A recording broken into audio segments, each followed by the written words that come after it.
Bonjour, bienvenue pour ce nouvel épisode de La Chaise Pliante. Aujourd'hui, j'ai l'honneur d'avoir Mohamed Yahya Ould Siré. Bonjour. Vous avez fait une thèse sur l'abolition de l'esclavage en Mauritanie et les difficultés de son application. Vous avez été aussi diplomate, consul général en Guinée-Bissau. Vous avez écrit un livre qui s'appelle « La Mauritanie entre l'esclavage et le racisme ». Et surtout, vous avez créé en 2001 l'association des Haratines de Mauritanie en Europe, dont on fête les 20 ans cette année. Est-ce que vous pouvez nous parler de la fondation de cette association et le pourquoi ? Je vous remercie.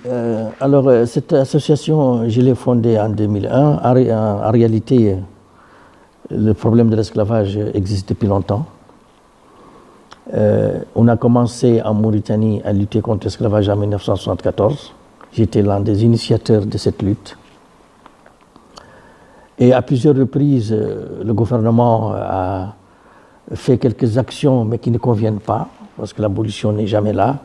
On fait des lois, on fait certains décrets, mais on ne les applique pas. Et puis quand les associations de droits de l'homme demandent leur application, on les met en prison. Bon, je me suis dit que la lutte était cantonnée en Mauritanie. C'est pourquoi quand j'ai quitté la diplomatie en 1998, et je suis venu en France, dès que j'ai obtenu mon statut de réfugié, j'ai créé l'association. Et donc, j'ai voulu que l'extérieur sache ce qui se passe pour que cette réalité soit connue et qu'une influence extérieure puisse faire changer les choses. Est-ce que vous pouvez nous en dire un peu plus sur les tenants et aboutissants actuels de la répression en Mauritanie des opposants et opposantes à l'esclavage ? Vous savez, les régimes se succèdent. C'est le régime d'Abdelaziz qui a fini en 2019 avait commis des répressions énormes. Les gens qui manifestent, on les frappe, on les tabasse et on les met en prison. Et on les garde pendant quelques jours dans les prisons mauritaniennes et après on les fait sortir, mais certains sortent dans un état terrible où ils ne peuvent plus vivre. D'abord parce que les maîtres d'esclaves, chaque fois qu'un esclave commence à se révolter contre sa situation, ils les dénoncent auprès de l'État et on les met en prison. Mais aussi parce que ceux qui manifestent, qui sont dans un état de conscience et qui veulent que les choses changent, on les met aussi en prison. Vous avez parlé de ces organismes internationaux. Elles parlent un peu quand même de cette problématique de l'esclavage en Mauritanie ? Elles en parlent. D'abord, Amnesty, pendant longtemps, a été interdite en Mauritanie. Je ne sais même pas si aujourd'hui elle peut encore venir, depuis que ce régime est là en 2019. Bon, les autres, ils travaillent avec des correspondants. C'est-à-dire que vous ne pouvez pas venir constater la réalité. Et c'est ça, malheureusement, le problème en Mauritanie. C'est que les associations, chaque fois que vous venez, on peut même vous donner l'autorisation. Vous avez votre visa et tout. Mais si un journaliste vient, qu'on le surprenne, on le met tout de suite dans l'avion, on le ramène. On l'a fait en 2020 à plusieurs journalistes. On l'a fait en 2019. Et cette année, je ne sais pas, mais je n'exclus pas que cela puisse se faire aussi. Donc les associations nous aident, mais à distance si vous voulez. Pour l'intérieur, leur utilité, c'est d'être une caisse de résonance à l'extérieur, mais en fait, elles ne peuvent pas venir constater les choses, faire des rapports sur place.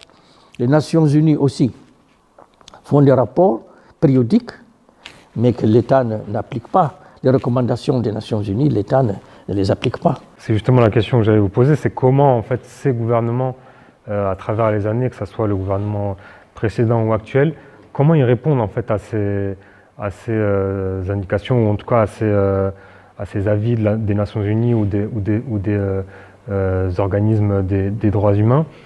Ils font comme s'ils n'entendaient pas ou ils disent ce que vous dites, telle ONG, Human Rights Watch, Amnesty International ou Nations Unies, ce que vous dites n'existe pas. Comment ils répondent à ça en fait ? Alors, ils ont une stratégie. Vous savez, au commissariat des droits de l'homme à Genève, ils y viennent. Mais quand ils y viennent, ils amènent beaucoup de gens qui sont en fait des organisations cartables, qui sont là pour nier, qui nient l'esclavage en Mauritanie, Parce que la thèse de l'État mauritanien, c'est que l'esclavage a existé, il n'existe plus. Il a existé dans le passé, les séquelles existent, nous luttons contre ces séquelles, mais l'esclavage en lui-même n'est pas là. Et cette thèse, beaucoup d'associations en Mauritanie créées par l'État vont à l'extérieur pour répandre cette nouvelle. Ça, c'est d'une part. D'autre part, ils présentent eux-mêmes des rapports qui sont des faux rapports. Ils disent, voilà, par rapport à telle décision que vous avez prise, que vous avez recommandée, on a fait ceci, on a fait cela. En fait, ils font très peu pour que ça puisse changer. C'est-à-dire qu'ils jouent en fait sur un certain nombre de réalités de surface, sans que ça aille au fond. Et c'est toujours comme ça. C'est-à-dire qu'on fait croire à l'extérieur qu'on fait quelque chose par la création des lois. On dit les lois sont en train d'être appliquées, ça prend le temps que ça prend. On est là-dessus. Ils créent des organismes qui luttent contre l'esclavage, les séquelles de l'esclavage, disent-ils, parce qu'ils ne reconnaissent pas l'esclavage. Mais en fait, ces organisations-là ne sont pas dirigées par des gens intéressés par la question. Leurs budgets sont détournés. Et donc, ils vous disent, on a telle organisation. Aujourd'hui, c'est Azouz, c'est une organisation de solidarité. Mais en fait, on n'aide pas les victimes là où elles sont. Et surtout, ceux qui contestent et les villages, Haratines, victimes de l'esclavage, qui contestent cette réalité-là et qui ne sont pas d'accord avec le pouvoir ou qui sont avec l'opposition, sont exclus de ce champ. On va vers ceux qui se taisent et qui ne disent rien. Et on fait un saupoudrage comme ça, par des petites choses. Donc leur stratégie, non seulement c'est effectivement finalement de nier, mais en plus, ils veulent soi-disant montrer que les choses évoluent à travers des lois qui sont vides de sens.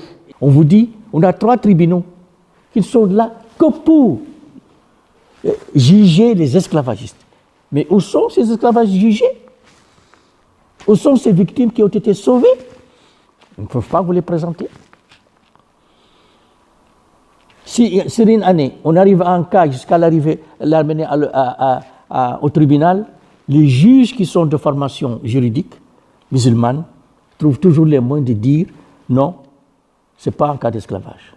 Et pire, au lieu de laisser les associations de droits de l'homme sur place aider les victimes et les sortir de l'esclavage, parfois ils les ramènent à leur maître.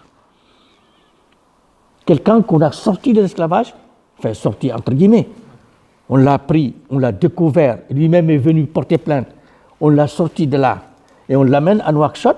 Non, les juges musulmans trouvent les moyens de le ramener en disant que non, ce n'est pas un cas d'esclavage. Vous savez, c'est cette thèse, dans mon livre, vous avez la sourate qui justifie l'esclavage clairement. Dieu justifie l'esclavage, c'est-à-dire Allah justifie l'esclavage. Dans la page 14 de mon livre, le livre est là, il y a ce verset de Coran, cette sourate, qui est clair là-dessus, et ils se battent sur ça. Ils sont de formation traditionnelle. Aujourd'hui encore, on enseigne le droit de l'esclavage en Mauritanie. Aujourd'hui, dans les écoles traditionnelles, on enseigne ça. Et c'est ça le drame. Et ces juges-là, c'est eux qui sont au tribunal, et c'est eux qui jugent. Donc voilà, on est dans cette situation-là inextricable. Vous vous dites, ce pays est un pays de malhonnêtes. Les dirigeants ont un discours, ils ont des comportements. Et les autres qui sont là en train de lutter, c'est comme si c'est des gens de fous. Ceux qui luttent contre l'esclavage, en fait, ils ont presque aucune possibilité de réellement faire changer les choses tant que le gouvernement n'appliquera pas ne serait-ce que les lois, en fait, comme vous avez dit. On a une loi 2007 qui est consensuelle. Pourquoi? Parce que toutes les associations de l'homme ont participé à son élaboration. Elle a été votée à l'Assemblée. Il ne restait que son application, elle n'est pas appliquée. Mais qu'est-ce qu'on fait? En 2015, on fait une autre loi encore pour réprimer les esclavagistes. Alors que la première, il suffisait simplement d'appliquer la première. Et on ne l'applique pas. Donc, je vous disais tantôt, l'inflation de loi ne sert à rien. Elle sert à camoufler, à dire aux députés occidentaux, à l'Occident, ah, voyez, Il y avait une loi telle année, il y avait quelques lacunes, on l'a comblée. Maintenant, on a une autre loi qu'on va appliquer. Et vous allez l'appliquer quand? Finalement, quelque part, parfois même les Occidentaux tombent dans cette espèce de piège du saupoudrage et se disent bon, ben, effectivement, les choses avancent et évoluent en Mauritanie, alors que sur le terrain, les choses n'évoluent pas. Et j'avais une question justement par rapport à ça, au-delà même de l'Occident, est-ce que l'Union africaine a déjà évoqué ce sujet ou a déjà, ne serait-ce que condamné l'État mauritanien par rapport à ça? L'Afrique n'a pas encore pris ce problème de la Mauritanie très au sérieux. Parce qu'il y a un double problème. Il y a le problème de l'esclavage dont sont victimes 50% de la population, c'est-à-dire les Haratines. Ça, c'est les esclaves des Maures, les Arabes et les Berbères de Mauritanie, qui dominent ces Noirs depuis très longtemps, qui les font travailler sans être payés, qui les vendent, qui exercent sur eux des services physiques. Ça, c'est d'une part. Et d'autre part, vous avez le racisme, dont sont victimes les communautés noires qui ne sont pas esclaves.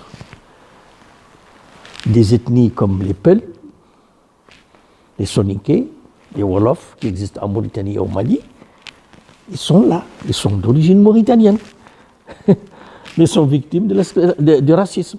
Eux ne sont pas victimes de l'esclavage, mais du racisme. Et ils ont des associations qui dénoncent le racisme depuis très longtemps. Depuis au moins 1966, c'est-à-dire 6 ans après l'indépendance. Mais ils ne sont pas écoutés. Donc, l'Union africaine pouvait se saisir de ce problème racial, comme elle s'est saisie du problème de l'Afrique du Sud, pour attaquer la Mauritanie. Non, au lieu de ça, non. Pourquoi? Parce que, les Arabes sont des pourvoyeurs de fonds de beaucoup de pays africains. 2, l'Union africaine à une communauté, à beaucoup de pays qui sont musulmans et qui ne veulent pas attaquer les Arabes sur cette question de l'esclavage et du racisme. Ça, pour moi, c'est les raisons principales. Ouais, c'est ça, en fait, c'est que beaucoup de ces pays-là et beaucoup de personnes de différents pays d'Afrique, en fait, considèrent presque ce sujet comme tabou, ça les gêne quelque part, parce que ou alors ils considèrent que ça n'existe pas, ou alors ils vont sortir cette excuse que moi j'ai déjà entendue de non, nous sommes des pays musulmans, l'esclavage n'existe pas, alors même qu'on sait, on parle de la Mauritanie pour l'Afrique, mais on peut parler de l'Arabie, du Koweït, du Liban, avec énormément de personnes aussi qui sont dans des situations. Bon, mais vous savez, le problème, c'est ce problème de l'autre force qui s'oppose à vous. L'autre force qui s'oppose à vous, la force d'abord de l'État, les Maures détiennent le pouvoir politique, ils détiennent le pouvoir économique, ils ont le pouvoir militaire. Ils sont largement aidés par les pays arabes qui, comme vous l'avez dit, ne veulent pas que leur réalité ne soit connue. Le Maroc, l'Algérie, la Tunisie.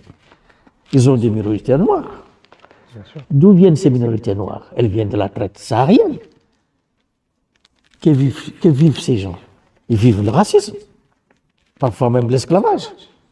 Donc, c'est des réalités, aussi bien au Maghreb et au Machrek, c'est-à-dire l'Arabie Saoudite, le Koweït, les Émirats Arabes Unis, etc. Et ils ne veulent pas, ils savent si la Mauritanie demain tombe, et ça va être leur tour. Et c'est pourquoi, au niveau des Nations, de l'OIA, on n'en parle pas. Il y a 10 pays membres de la Ligue arabe. 10 pays africains membres de la Ligue arabe. C'est pas seulement l'Algérie, la Mauritanie, l'Algérie, la Mauritanie, la Tunisie, etc., la Libye. Il y a aussi le Tchad, il y a la Somalie, il y a le Djibouti, il y a les îles Comores. Il y a beaucoup de pays, et ces pays-là, ils sont solidaires des pays arabes. C'est pourquoi la question, on ne peut pas la poser réellement, tant au niveau de l'UIA qu'au niveau de la Ligue arabe. Mais ça ne dispense pas, nous, de continuer à lutter pour aboutir à quelque chose. En espérant qu'un jour, la situation va se décanter. Ça fait plus de 20 ans maintenant que vous êtes contraint à l'exil. Pour finir, j'ai envie de vous poser une question. Est-ce qu'un jour, vous pensez que vous aurez la possibilité de revoir la Mauritanie? Mais oui, c'est ce que j'espère. ce que j'espère. Optimiste malgré tout. Oui, oui, oui, non, je ne perds jamais je suis optimiste, bien sûr. Sinon, la lutte, comment on peut continuer si on n'est pas optimiste? On ne peut pas, on ne peut pas. Non, je pense qu'il y a des lueurs d'espoir que la situation trouve une solution en Mauritanie. Je suis persuadé qu'un jour, on trouvera une solution. Regardez l'Afrique du Sud, ça a duré longtemps. Peut-être que ça ne me trouvera pas en vie. Mais en tout cas, un jour, je sais que la Mauritanie, cette majorité de Haratines et de Noirs prendront le pouvoir un jour en Mauritanie. Ça, je suis persuadé. Et moi, je ne perds jamais espoir et je suis optimiste pour la fin. C'est un très beau message en tout cas. Effectivement, il vaut mieux rester optimiste et y croire. C'est la base de toute façon de toute lutte. Mohamed Yahya, merci beaucoup de nous avoir informés sur cette situation très très grave de la Mauritanie. On espère aussi que les choses vont évoluer. Je vous remercie aujourd'hui d'avoir suivi notre émission. Je vous souhaite à tous et à toutes une bonne journée et à bientôt.